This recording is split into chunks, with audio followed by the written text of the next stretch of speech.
this church has been built, as said, all month on soul winning.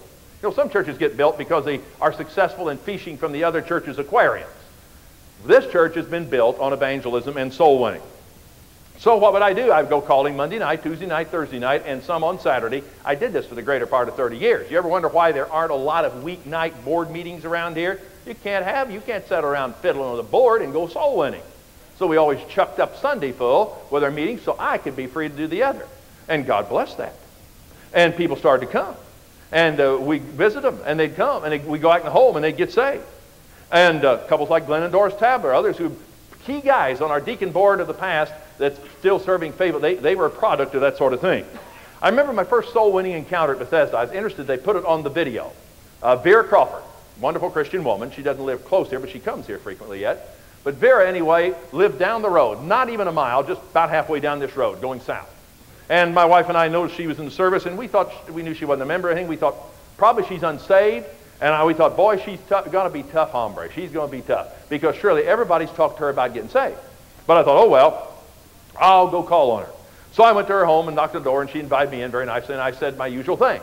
I said, did you ever have anybody take the personal interest in you to show you from the Word of God how you might know if you died tonight you'd go to heaven? And then I thought, here, I'm going to get her, buddy. And she says, no, but I always want somebody to. So we opened up the Word of God and showed her Romans 3:23, all sin and come short of the glory of God. Romans 10:3, none righteous, no, not one. Romans 6:23, wages of sin is death. And Romans 5:8, God shows his love toward us in that while we were yet sinners, Christ died for us. Romans 10:9, if we confess with our mouth and believe in our heart that God raised Christ from the dead, we'll be saved. Whosoever shall call on the name of the Lord shall be saved. And I asked her to pray, and she asked Christ into her life. Soon thereafter, her husband did. Her kids did. And then I got to thinking, there may be some more like her around here. And I better check on them. So we launched an ever more aggressive program, and it was not uncommon. Week after week, night after night, I'd come home and tell Martha we had somebody get saved. Now, we've added many programs through the years. The bottom line of Bethesda has been evangelism. You know, somebody said of Billy Sunday, the great evangelist some time ago, who was a converted roughshod baseball player, that he was God's joke on preachers. I've often thought probably this church could be labeled as God's joke on churches. You know how these demographic experts would say, now you've got to have this. No demographic expert would ever have thought of building a church like this down a couple gravel roads in an area at the time that this was.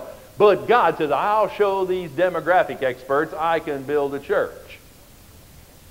The important principle that we must never forget is focus on God's mission. And when we do God's mission, he steps in to help us. Matthew 28:19-20 talks about go, evangelize, make disciples. And Christ says, lo, I'm with you even to the end of the age. We couldn't cope with that power structure here at this church with a carnal deacon board chairman and his old buddies. God could. What happened? You know what happened? That ringleader, that deacon board chairman, took a job offer shortly after we were here to go to Puerto Rico. And you know something? That church, old man, they had a big send-off. It was a hullabaloo, and those guys were mauling and squalling. And Martha and I was having a hallelujah celebration. And, I mean, we could hardly keep ourselves restrained. God had removed him. And, of course, when he left, his followers didn't have anybody to lead them, and therefore we could assume the leadership of the pastorate. I mean, and this guy was running the place. He asked me at the first deacon board meeting like it'd be a privilege for me to behold him working. I mean, he ran the church. And God removed him. And God started saving these people. We started discipling them and developing them. And the good people like Jones and others ascended to places of legitimate leadership. And the thing took off. Then about that time, I brought in an evangelist.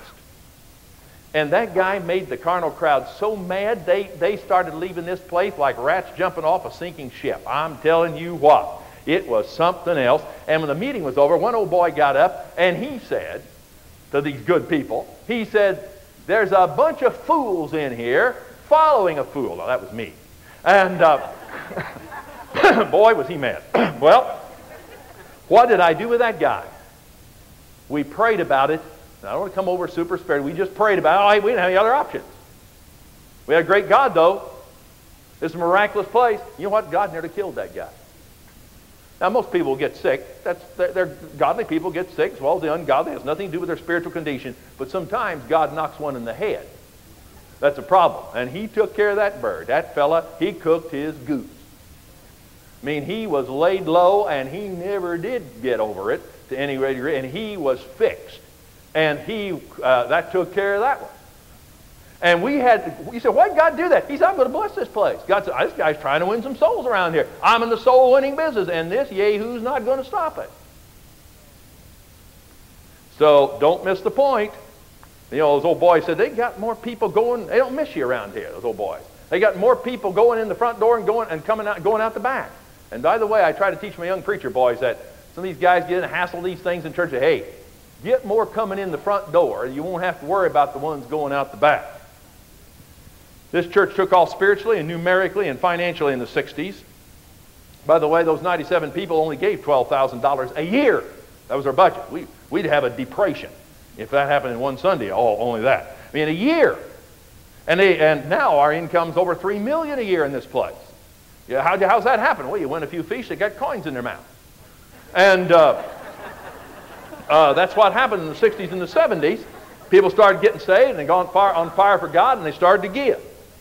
And along with that effective soul winning and stewardship instruction, we pushed missions. These old boys didn't like missions.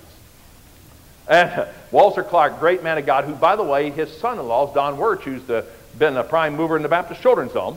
But anyway, old Walter, he loved the Lord, and he talked to me about missions. And they only gave about $3,000 in the early years there, starting out. But we got in a program in the early 60s and 70s where 30% of the money coming into the general fund, 3 out of 4 Sundays, something we still do, was launched to get money for missions. And of course, God blessed that. You can't outgive him individually. You can't outgive him as a church. And our mission giving now, as you know, is about $635,000 a year. $9 million, the statisticians tell us around here, has approximately come in for missions in these 40 years. By 1962, we were in our first building program. Now, that was a marvel, folks. They hadn't built an outhouse since 1851. And we were ready to build a new auditorium. We built that first auditorium in 1962. How did we sell a building program to a group like that?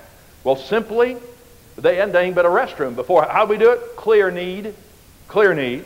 I mean, we had people coming out their ears. I mean, we used every space we had. You converted an old coal bin for a class in the bottom of that old basement. We had curtains up. We had the choir loft used. We rented Brown Township School, which is where Cornerstone Church is at, the old school building. We rented it for $10 a week and bussed kids over there to keep going. You know, I've never really subscribed to the field of dreams philosophy that when it's built, they'll come. A lot of preachers have done that through the years. Stick up the building and boy, they'll come. You sing, oh, how I love Jesus, they'll come in. Baloney. Hollywood may get Eddie Silcotti and Shoeless Joe Jackson to show up, but you won't do that in local church work. You better have them coming, and then you can build the building and do the program. But anyway, the work of God prospered mightily in the decades of the 60s, and we started a bus ministry. And of course, with the bus ministry, more kids started coming, adults started coming, and we needed educational space. And again, a need led the way. In those days, my wife and I lived across the street, and while I thank God for her, not many women would want to do what she was doing. We had a class every Sunday morning in the garage.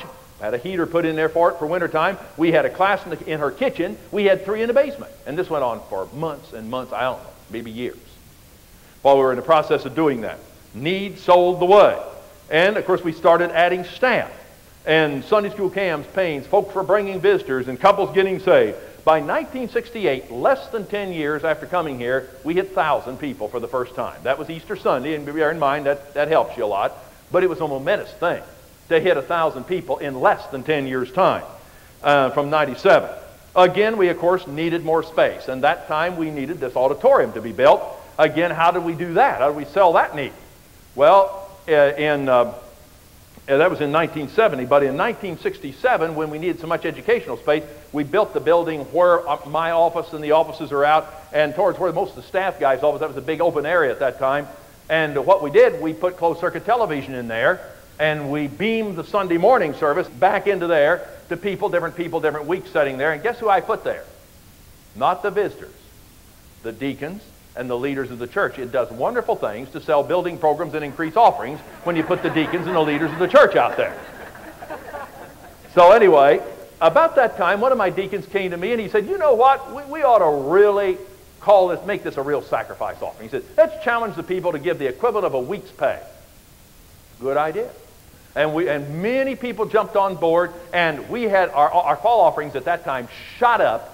Therefore, they became a funding tool to build these buildings and get them all paid for. And God blessed that. So I moved into high gear. While looking back on the 60s and 70s, by the way, one of my deacons mentioned this to me when he knew I was preparing this. He said, you remember, most of our buildings were built in economic downturns. That's true. God was providing through our giving and our fall offerings, etc.